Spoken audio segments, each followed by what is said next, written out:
नमस्कार साथियों, स्वागत है आपका एग्जाम ऑब्जेक्टिव पर। मैं हूं विकास और आप हैं मेरे साथ। आज झारखंड के क्षेत्रीय राजवंश के बारे में जानने के लिए चलिए हम आज के टॉपिक स्टार्ट करते हैं और जानते हैं झारखंड के क्षेत्रीय राजवंश के बारे में।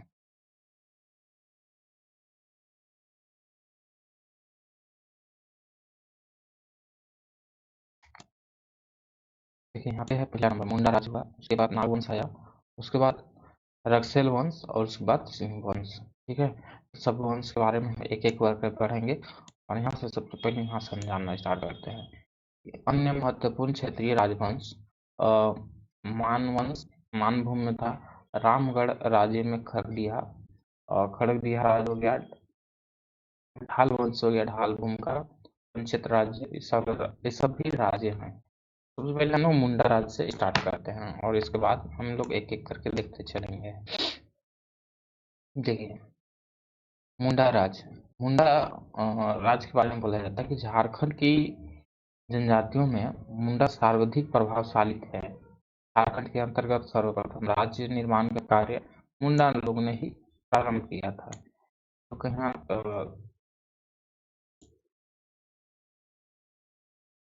इन्हीं लोगों ने प्रारंभ किया था, इन्हें ही जाता है। मुंडा राज्य उत्तर वैदिक काल से मौर्योत्तर काल तक माना जाता है। मुंडा राज्य कब से कब तक? उत्तर वैदिक काल से लेकर के मौर्योत्तर काल तक माना जाता है। मुंडाओं ने के नेता ऋषभ मुंडा के नेतृत्व में राज्य निर्माण की प्रक्रिया प्रारंभ हुई थी। ऋषभ मुंडा मूलतः आजमगढ़ से होते हुए रोहतासगढ़ पहुंचे। आजमगढ़ में कृषि कार्य प्रारंभ हो चुका था। ऋषभ मुंडा का संघर्ष रोहतासगढ़ बिहार में खरवार जनजाति से हुआ, जिसमें वो पराजित हुए। झारखंड राज्य में मुंडाओं का आगमन 600 ईसा पूर्व शरद चंद्र राय के अनुसार माना जाता है। ऋषभ मुंडा द्वारा सुतिया पाहन को मुंडाओं का राजा नियुक्त किया गया था। इस नव स्थापित राज्य का नाम राजा सुतिया पाहन के नाम पर सुतिया नागखंड रखा गया था। तो सबसे पहले राज्य का स्थापना हुआ था, उसको जो वहाँ का राजा था उसी के नाम पर रखा गया था। व्यवस्थित और सुगम शासन संचालन के लिए सुतिया नागखंड ने 7 गढ़ और 21 परगना में इसको विभक्त किया था, इसको झारखंड राज्य को। सुतिया नागखंड में झारखंड के लगभग संपूर्ण क्षेत्र शामिल थे, परंतु इस राज्य का अस्तित्व अल्प समय के लिए ही रहा। मदरा मुंडा सुतिया नागखंड का अंतिम राजा था। जो सुतिया नागखंड था वहाँ के अंतिम राजा मदरा मुंडा था। यहाँ पर देखिए 7 गो गढ़ में कैसे कैसे बटल था। सरगुजा सरगुजा जो है सूरजगढ़, हजारीबाग ये है, लोहरदगा को लोहागढ़ उसमें कहा जाता है, इसमें अमाची वगैरह सब शामिल था। सिंहगढ़ हो गया सिंहभूम, पालूनगढ़ पलामू को हो गया, मानगढ़ मानभूम धनबाद वाला क्षेत्र उधर उलपड़ा हो गया, केसलगढ़ हो गया। सब 7 परगना में बांटा गया था।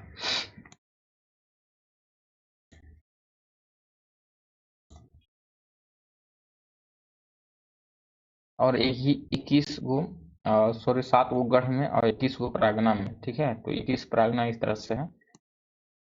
अब आते हैं छोटा नागपुर में।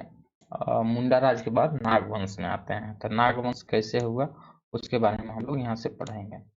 मुंडाओं के शासन स्थापित के पश्चात नागवंश द्वारा छोटा नागपुर खास राज्य की स्थापना हुई। यह मुख्यतः उत्तरी एवं दक्षिणी छोटा नागपुर में विस्तृत थी। छोटा नागपुर खास राज्य की स्थापना हनी मुकुट राय द्वारा 64 ईस्वी में की गई, परंतु जे रीड के अनुसार छोटा नागपुर खास का नागवंश शासन 10वीं शताब्दी में स्थापित हुई। मदरा मुंडा के उत्तराधिकारी हनी मुकुट राय थे। हनी मुकुट राय नागवंश के आदि पुरुष माने जाते हैं। उन्होंने अपनी जन्मभूमि सुत्याम्बे को अपनी राजधानी बनाया था। हनी मुकुट राय के राजरोहण के दौरान 84 ईस्वी भारत में कनिष्क का शासन था। रांची और सिंहभूम के कनिष्क के प्रमाण मिलते हैं।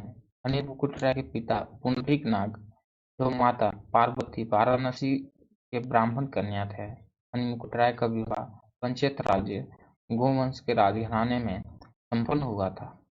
जिसने पंचेत राजा की सहायता से नागवंशी राज्य के दक्षिण में अवस्थित केवंझर राज्य को पराजित किया था। प्रताप राय द्वारा अपनी राजधानी को सुत्याम्बे से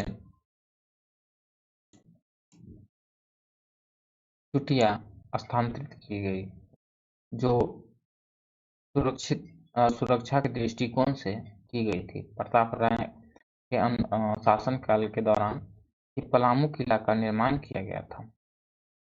यह राज व्यवस्था 66 प्रांगणा में विभक्त था।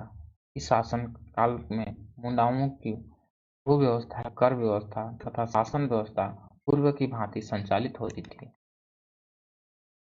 इस राज्य में गैर आदिवासियों को भी आश्रय देने की परंपरा थी। पांडे भगवत श्रीवास्तव को राज्य का दीवान नियुक्त किया गया था। मणिमुकुटराय द्वारा सुत्याम्बे में सूर्य मंदिर का निर्माण किया गया था। मणिमुकुटराय के बाद क्रमशः मुकुट राय, मदन राय एवं प्रताप राय का शासन रहा। नागवंश के अंतिम शासक 1950 से 52 ईस्वी लाल चिंतामणि शरणनाथ सहदेव थे। इनकी राजधानी अरक्तगढ़ थी। अब आते हैं भीमकर्ण के बारे में। भीमकर्ण 1095 से लेकर के 1184 ईस्वी तक इनका राज्य होता है। भीमकर्ण का भीमकर्ण एक प्रतापी राजा था, जिसने सबसे पहले नागवंशी राजाओं की उपाधि राय के स्थान पर कर्ण धारण किया। यह उपाधि कचूर के राजवंश की उपाधि द्वारा प्रभावित थी।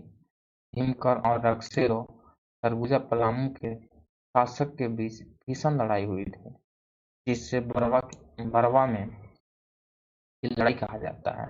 किन बीच हुआ था? तो सरगुजा हो गया पलामू के शासक रक्सेल और इसके भीमकर्ण के बीच हुआ था, और ये बरवा की लड़ाई कहा जाता है। 12,000 घुड़सवार एवं विशाल पैदल सेना का प्रयोग किया गया था इस युद्ध में। बरवा की लड़ाई में विजय होने के पश्चात भीमकर्ण द्वारा रक्सेलों से लूटपाट की गई, जिससे वासुदेव की मूर्ति की प्राप्ति उल्लेखनीय है। यह युद्ध के बाद नागवंशियों का राज्य गढ़वाल राज्य की सीमा पलामू के चोरी तक विस्तृत हो गई। भीमसागर तालाब का निर्माण भीमकर्ण द्वारा कराया गया था तथा उसने तुर्क शासक बख्तियार खिलजी के आक्रमण के भय से 1122 ईस्वी में राजधानी चुटिया से कोकरा स्थानांतरित की थी।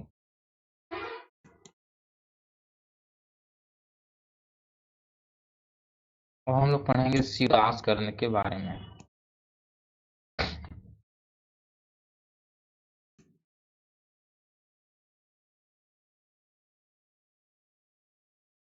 शिवदासकर्ण 15वीं शताब्दी के में नागवंश का एक महत्वपूर्ण शासक था। यह तुगलक वंश के समकालीन था। इसका शासन कब था? 1391 से लेकर 1401 ईस्वी। ठीक है। उसके बाद आता है प्रतापकर्ण। ये प्रतापकर्ण लोधी वंश के संस्थापक शासक बहलो लोधी के समकालीन था। ये छोटा नागपुर खास का एक प्रमुख नागवंशी था। उसका शासनकाल घटवालों के विद्रोह से परेशान था। मतलब प्रतापकर्ण के समय ही घटवाल विद्रोह हुआ था। सम्राट राजा के द्वारा प्रतापकर्ण को उसी के राजधानी खुखरागढ़ किले के कैद कर दिया गया था। प्रताप राय ने घटवालों के दमन और अपनी बंदी से मुक्ति पाने में खैरागढ़ के प्रमुख बागदेव से सहायता ली थी, जिसके उपहार स्वरूप बागदेव को कर्णपुरा का राजा घोषित किया गया, जो रामगढ़ राज्य का सूत्रधार बना। इसके बाद आता है छत्रकर्ण। इसका 1469 से 96 ईस्वी तक राज्य चलता है। छत्रकर्ण के बारे में कहा जाता है कि छत्रकर्ण एक शक्तिशाली नागवंशी शासक था, जिसके कारण छोटा नागपुर खास क्षेत्र लोधी वंश दिल्ली सल्तनत को प्रभाव से मुक्त रहा। छत्रकर्ण द्वारा कोरबंदू में विष्णु की प्रतिमा स्थापित कराई थी, जिससे प्रभावित होकर प्रख्यात बंगाली वैष्णव संत चैतन्य महाप्रभु ने 16वीं सदी में के आरंभ में पंचपरगना में खपुरबारी की स्थापना की थी। खत्रकर्ण और रक्सेलों के बीच कोराम्बे में भीषण युद्ध हुआ था, इसलिए कोराम्बे को झारखंड की हल्दी घाटी कहा जाता है। इस युद्ध में खत्रकर्ण की जीत हुई थी। इसके बाद आता है दुर्जन साल। दुर्जन साल के बारे में आपको सुना होगा। देखिए, दुर्जन साल जहांगीर के समकालीन एक स्वाभिमानी नागवंशी शासक था। कर न देने के कारण सूबेदार इब्राहिम खान द्वारा 1615 ईस्वी में इन्हें बंदी बनाकर 1627 ईस्वी तक लगभग 12 वर्ष तक ग्वालियर के किला में रखा गया था।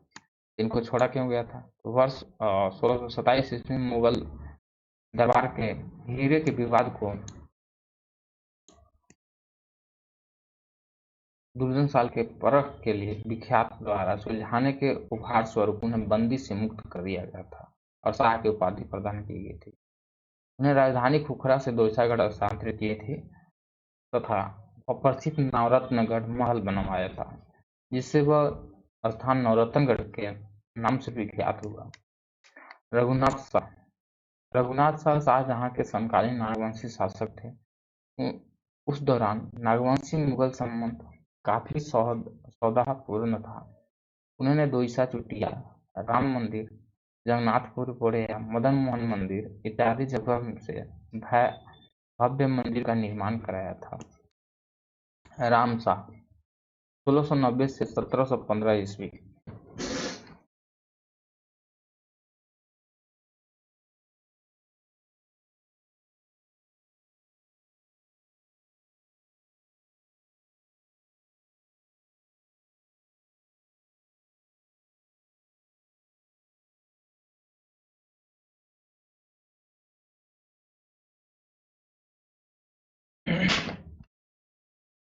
राम शाह के बारे में बोला जाता है कि राम शाह बहादुर शाह प्रथम के समकालीन नागवंशी शासक थे। उन्होंने सिंहभूम राजा जगन्नाथ के विरुद्ध ढोलन न देने के कारण युद्ध किया था। उनके द्वारा नवरत्नगढ़ के कपिलनाथ मंदिर बनवाया गया था। बड़कागढ़ स्टेट की स्थापना राजा राम शाह के चतुर्थ पुत्र ठाकुर एनी नाथ सहदेव ने की थी तथा उसकी राजधानी स्वर्ण रेखा नदी के किनारे शतरंजी में स्थापित की थी। एनीनाथ सहदेव द्वारा 1691 ईस्वी में जगन्नाथपुर मंदिर का निर्माण कराया था तथा हटिया बाजार बसाया गया था। बेनीराम मेहता द्वारा तैयार नागवंश के अनुसार इनकी 5 पत्नियां तथा 21 पुत्र थे। यदुनाथ शाह। नागवंशी शासक यदुनाथ शाह राम शाह के पश्चात शासक बना, जो फर्रुखसियर 1713 से लेकर 1719 ईस्वी के समकालीन था। बिहार के मुगल सूबेदार सुरबुलंद खान द्वारा 1717 ईस्वी में यदुनाथ शाह पर आक्रमण कर दिया गया। अंततः यदुनाथ शाह ने नजराना के रूप में 1 लाख रुपए कर देना स्वीकार कर लिया था। यह था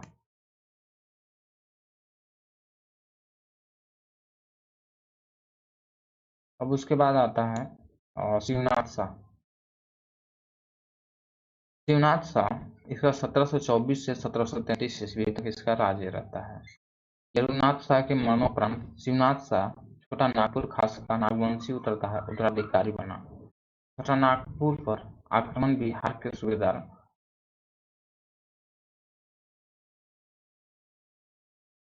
फर्रुखदौला ने शिवनाथ पर आक्रमण कर दिया। अंततः शिवनाथ शाह ने फर्रुखसियर को नजराना के रूप में 12,000 रुपए देना स्वीकार कर लिया। उदयनाथ शाह 1733 से 40 ईस्वी तक इसका। शिवनाथ शाह के मरणोपरांत उदयनाथ शाह छोटा नागपुर खास का नागवंशी उत्तराधिकारी बना। उस दौरान बिहार के नायब सूबेदार अली वर्दी खान ने 1733 ईस्वी में रामगढ़ के शासक विष्णु सिंह एवं टोकारी के जमींदार सुंदर सिंह से वार्षिक कर का निर्धारण किया। रामगढ़ के शासक विष्णु सिंह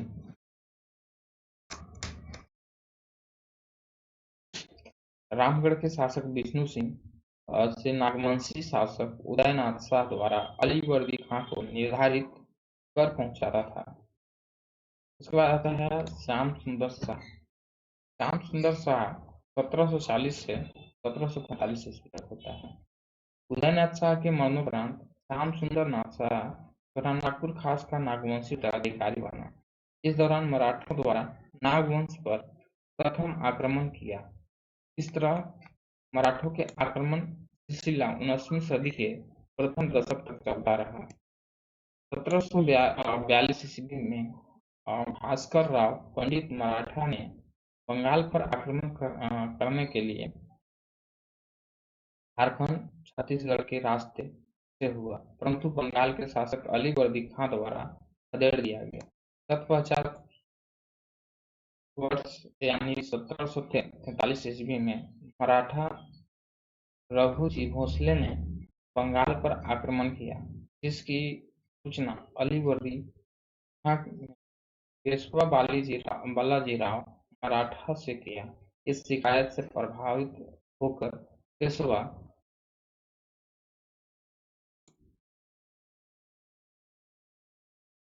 बालाजीराव मराठा राजमहल से वामन गांव होते हुए बंगाल पहुंचा। पेशवा के आने की खबर पाते ही रघुजी भोसले झारखंड के मानभूम आज का धनबाद से होता हुआ अपना प्रदेश वापस लौट गया। मराठा के बार झारखंड से होकर आने जाने के क्रम में क्षेत्रीय राजवंश पर गहरा प्रभाव पड़ा। मराठा आक्रमण के फलस्वरूप झारखंड में मुगल प्रभाव का अंत हो जाने के बाद मराठा ने उसका स्थान ले लिया। 13 अगस्त 1743 ईस्वी को पेशवा बालाजीराव एवं रघुजी भोसले के बीच एक संधि हुई। इस संधि के अनुसार झारखंड क्षेत्र पर रघुजी भोसले का प्रभाव स्थापित हुआ। नागवंशी शासक मणिनाथ शाह के बरवा सिली बुड्डू राय और तमाड़ के स्थानीय जमींदारों का शोषण किया। प्रताप उदयनाथ शाहदेव 1872 से 1950 ईस्वी तक रहता है। इस बारे में कहा जाता है कि प्रताप उदयनाथ शाहदेव ने नागवंशी की राजधानी पालकोट भौरा से स्थानांतरित कर रातूगढ़ अंतिम राजधानी में स्थापित की तथा उन्होंने रातू पैलेस का निर्माण करवाया। सार्वजनिक कार्य में विशिष्ट योगदान के लिए उन्हें कैसर हिंद पदक से सम्मानित किया गया था। नागवंशी शासक संबंधी तथ्य। नागवंशी राज्य पर आक्रमण कर सांध्या के राजा द्वारा 1498 ईस्वी में कुछ क्षेत्रों पर आधिपत्य स्थापित कर लिया गया था, जिसे खैरागढ़ नरेश लक्ष्मी निधि के कर्ण के सहयोग से नागवंशी शासक द्वारा मुक्त कराया गया था। जमींदारी प्रथा का उन्मूलन करणनाथ शाह के कार्यकाल में हुआ था। यहाँ पे कुछ है नागवंशी राज्य के भिन्न राजधानी एवं संस्थापक राजा। तो सुत्याम्बे प्रथम राजधानी था पानीमकोट राय द्वारा, चुटिया प्रताप राय द्वारा, खुखरा भीमकरण द्वारा इसका स्थापना किया गया था। मतलब राजधानी का दोसागढ़ जो है दुर्जन सालवा जहांगीर के समकालीन था। ठीक है, ये रहा नागवंश के बारे में।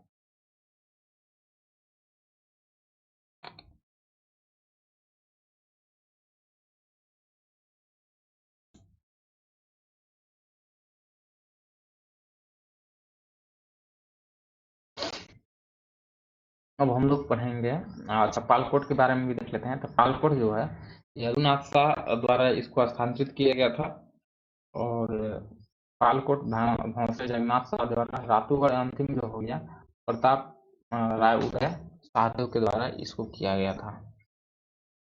ठीक है, इसके बाद बोल रहा है कि नागवंश के संतानों में राजा दीपनाथ शाह 1762 से 1790 ईस्वी में 1787 में बंगाल के गवर्नर जनरल नवालिस नागवंशी राजाओं की सूची सौंपी थी।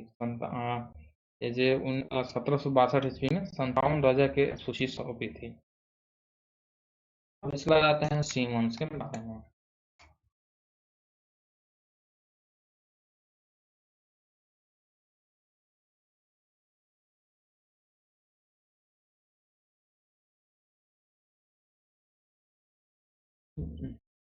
देखिए, सिंह वंश के बारे में कहा जा रहा है कि वो जनजातियों का मत है कि सिंह भूम का नाम उनके कुल देवता सिंहबोंगा के नाम पर पड़ा है। सिंह वंश के पारिवारिक इतिहास ग्रंथ वंश प्रभा लेखन में सिंह वंश की 2 शाखाओं का उल्लेख मिलता है। ठीक है। पहली शाखा, इस शाखा की स्थापना 8वीं शताब्दी के प्रारंभ में काशीनाथ सिंह ने की थी। आरंभ में इस शाखा पर छोटा नागपुर के नागवंशियों का प्रभाव था, परंतु बाद में स्वतंत्र रूप से शासन चलने लगा। उनका शासनकाल 13वीं शताब्दी के आरंभ तक चला और कुल 13 राजाओं ने शासन किया। दूसरी शाखा, इस शाखा की स्थापना सर्वनारायण सिंह ने 1205 ईस्वी में की थी। इसकी कार्यकाल 1205 से 1262 ईस्वी तक था। इस शाखा के दूसरे शासक युधिष्ठिर 1262 से 1271 ईस्वी में हुए थे, जिसका कार्यकाल बहुत छोटा था। इसकी मृत्यु के पश्चात काशीराम सिंह राजा बने। काशीराम सिंह ने कोरहाट को नई राजधानी बनाया। काशीराम सिंह के बाद अच्युत सिंह का शासन रहा, जिसने पौरी देवी को अपने राज्य को अधिष्ठात्री देवी के रूप में स्थापित किया था। इस शाखा को 13वें राजा जयनाथ सिंह के अत्याचार से ने भूया विद्रोह को जन्म दिया। सिंहभूम का एक अन्य राजवंश केवझर भी था।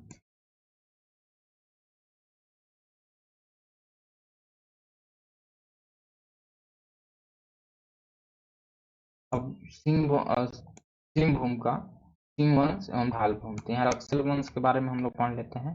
पलामू के बारे में, रक्सल मूल रूप से राजपूताना राजस्थान से झारखंड के पलामू में आकर बसे थे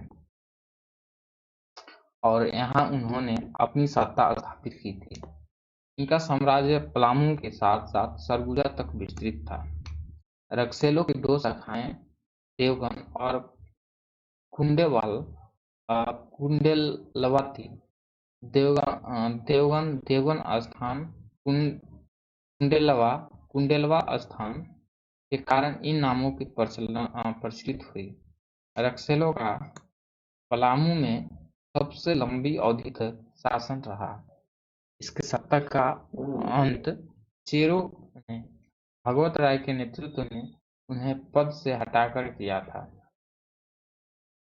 रक्सेलों के समय खरवार, गोंड, कोरवा व किसान पलामू की मुख्य जनजाति थी। इनमें खरवारों की प्रधानता थी तथा उनके शासक रोहतास के खरवार राजवंशी राजा प्रताप धवल थे। पलामू के रक्सेल से चेरो वंश का स्थानांतरण। चेरो वंश पलामू के बारे में पढ़ते हैं। इसमें पलामू में 1572 ईस्वी में रक्सेलों को पद से हटाकर भागवत राय ने चेरो वंश की शासन की स्थापना की। चेरो वंश का शासन पलामू के अतिरिक्त हजारीबाग, लोहरदगा, शेर घाटी, सरगुजा, मध्य प्रदेश तक विस्तृत था। मेंदे राय का शासनकाल चेरो शासन का स्वर्ण युग माना जाता है। तिलैया, ताराचंडी व फुलवारी शिलालेख चेरो खरवार वंश से संबंधित है। तो साहेब राय होता है, तो साहेब राय 1697 से 1716 ईस्वी तक इसका शासन रहता है। ये पूर्ववर्ती मुगल बादशाह बहादुर शाह, फर्रुख सिंह एवं जहांगीर शाह के समकालीन था।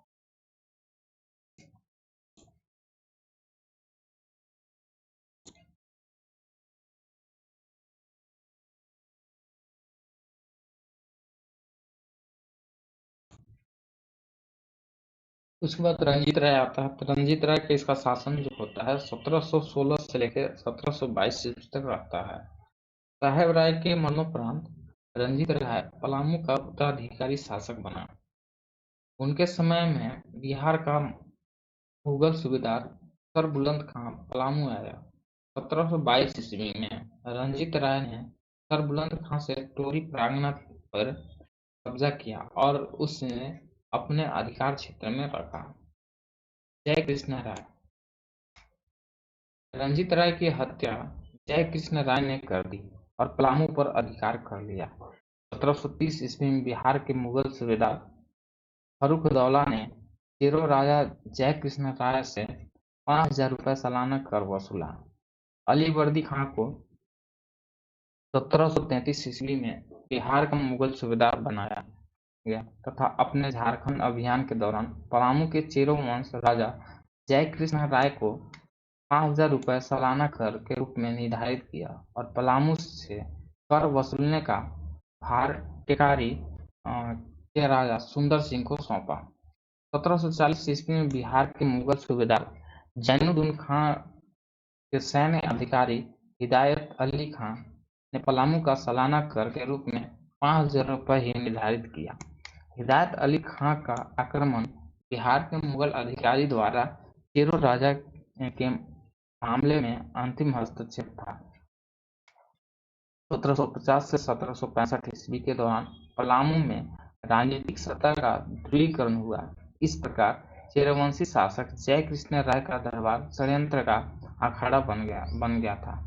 इस तरह 1765 ईस्वी में ईस्ट इंडिया कंपनी को बंगाल, उड़ीसा, बिहार की दीवानी मिलने के समय पलामू राजनीतिक अराजकता से ग्रस्त था।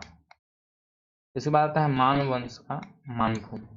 मानवंशी राजाओं का शासन तंत्र हजारीबाग तथा मानभूम वर्तमान धनबाद के कुछ क्षेत्र तक था।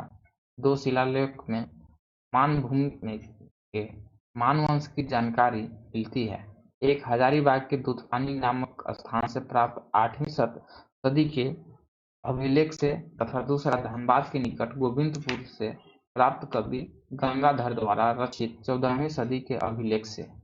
मानवंशी राजा अत्याचारी शासक थे। उनके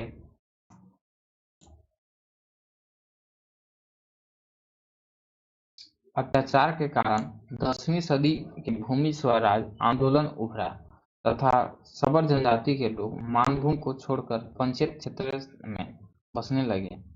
इसके बाद आता है धनबाद मानभूम राजवंश पंचेत राज। पंचेत राज मानभूम, यह राज्य मानभूम क्षेत्र का सबसे शक्तिशाली राज्य था। अनुश्रुतियों के अनुसार पंचेत राज्य की स्थापना काशीपुर नरेश के पुत्र ने की थी। जगन्नाथपुरी के तीर्थ यात्रा के दौरान काशीपुर नरेश की रानी ने एक बच्चे को अरुण वन आज का पंचेत को जन्म दिया। तत्पश्चात बच्चे को वे लोग वहीं छोड़कर ठाकुर द्वार जगन्नाथपुरी की ओर बढ़ गए। बाद में यह बच्चा बड़ा होकर पंचेत राज का संस्थापक बना। पंचेत राज्य का राज्य चिन्ह कपिला गाय की पूंछ तथा प्राचीन संवत था। कपिला गाय द्वारा पालित होने के कारण पंचेत राज्य ने अपने इस राज्य का राज्य चिन्ह बनाया। यही कारण है कि पंचेत राज्य के राजाओं को गोमुखी राजा के रूप में नाम से भी जाना जाता है। अब आते हैं रामगढ़ राज्य के बारे में।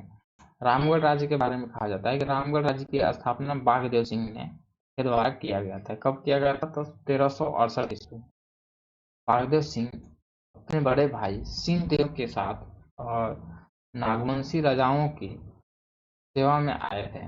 बाद में नागवंशी शासकों से उनके मतभेद होने के कारण वे बड़का गांव क्षेत्र के परगना कर्णपुरा चले गए। वहां के स्थानीय शासक को पराजित कर कर्णपुरा पर अधिकार कर लिया। धीरे धीरे उन्हें 21 परगना पर कब्जा जमा लिया और रामगढ़ राज्य की स्थापना की। बाघदेव सिंह की राजधानी सिसिया थी। 1604 से 1661 ईस्वी में हेमंत सिंह ने उदारता के स्थान पर बादम को अपनी राज्य की राजधानी बनाया। दलेर सिंह 1667 से 1724 ईस्वी के शासनकाल में रामगढ़ राज्य के सबसे अधिक उत्कर्ष हुआ।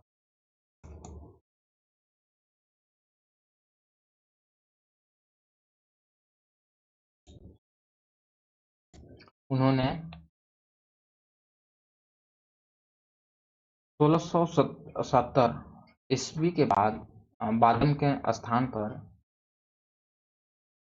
रामगढ़ को राज्य की राजधानी बनाया। दलेर सिंह द्वारा राज्य की राजधानी परिवर्तन का मूल कारण बादम का भौगोलिक व सामरिक दृष्टि से असुरक्षित होना था। 1667 ईस्वी में दलेर सिंह रामगढ़ राज्य का शासक बना व मुगल शासक औरंगजेब के समकालीन था। दलेर सिंह द्वारा 1718 ईस्वी में मगर खां चाई राज्य के राजा की हत्या कर उनके विभिन्न क्षेत्रों को कब्जा कर लिया गया। यद्यपि रणहस्त खां मगर खां का पुत्र द्वारा 1724 ईस्वी में दलेर सिंह को हराकर अपना राज्य पुनः कब्जा में ले लिया गया। इसके बाद रामगढ़ का शासक विष्णु सिंह 1724 से 1763 तक रहा। 1772 ईस्वी में सिंहदेव के वंशज तेज सिंह 1772 से 1780 ईस्वी में रामगढ़ नरेश बना। इस प्रकार राज्य पर राजकुल की दूसरी शाखा का शासन स्थापित हो गया। उन्होंने शासन का संचालन अपनी राजधानी इचाक से किया। अंततः 1880 ईस्वी में रामगढ़ राज्य की बागडोर राजकुल की तीसरी शाखा के हाथ में चली गई। ब्रह्मदेव नारायण सिंह इस शाखा के प्रथम शासक थे। ब्रह्मदेव नारायण सिंह ने पदमा को अपनी राज्य की राजधानी बनाया। पदमा में स्थित राजस्पृत के अवशेष आज भी मौजूद हैं। बागदेव सिंह ने सबसे पहले रामगढ़ की राजधानी सिसिया और अंतिम राजधानी पदमा को बनाया। 1733 ईस्वी में कामाख्या नारायण सिंह रामगढ़ के राजा बना। ये रामगढ़ अंतिम मान्यता प्राप्त राजा थे। रामगढ़ राज्य का अस्तित्व 26 जनवरी 1955 को बिहार भूमि सुधार अधिनियम 1950 की धारा 3 के तहत रामगढ़ राज्य का अस्तित्व समाप्त कर दिया गया। रामगढ़ राज्य के यहाँ पे देख लीजिए, सिसिया पहली राजधानी बनी, उसके बाद उदरा बहादेव बनाया, बादम बना हेमंत सिंह, रामगढ़ दलेर सिंह, इचाक तेज सिंह, पदमा अंतिम राजधानी ब्रह्मदेव नारायण सिंह ने बनवाया था। थोड़ा सा खरगडीहा के बारे में देख लेते हैं। खरगडीहा राज्य की स्थापना 15वीं शताब्दी के हंसदेव दक्षिण भारतीय ने की थी। हंसदेव के बदावंत जाति के शासक को परास्त कर हजारीबाग के लगभग 90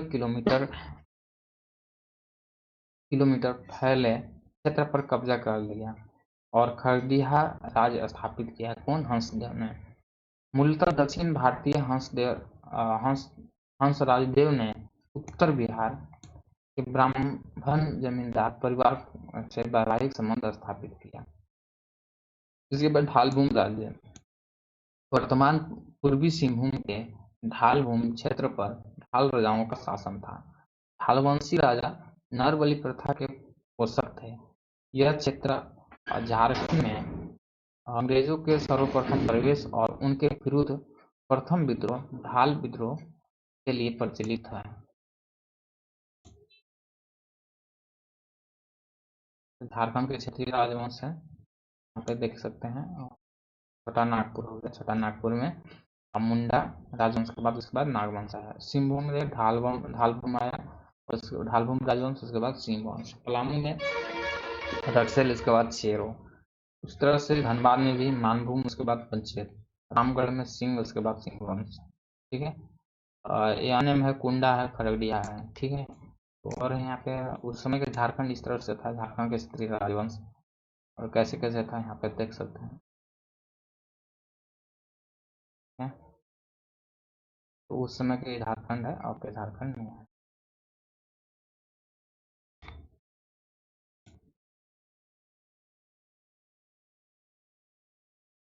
अगला टॉपिक हम लोग का होगा झारखंड में अंग्रेजों का प्रवेश और जनजातीय विद्रोह, इस सब के बारे में हम अगला टॉपिक में हम लोग पढ़ेंगे। ठीक है, तो तब तक के लिए धन्यवाद।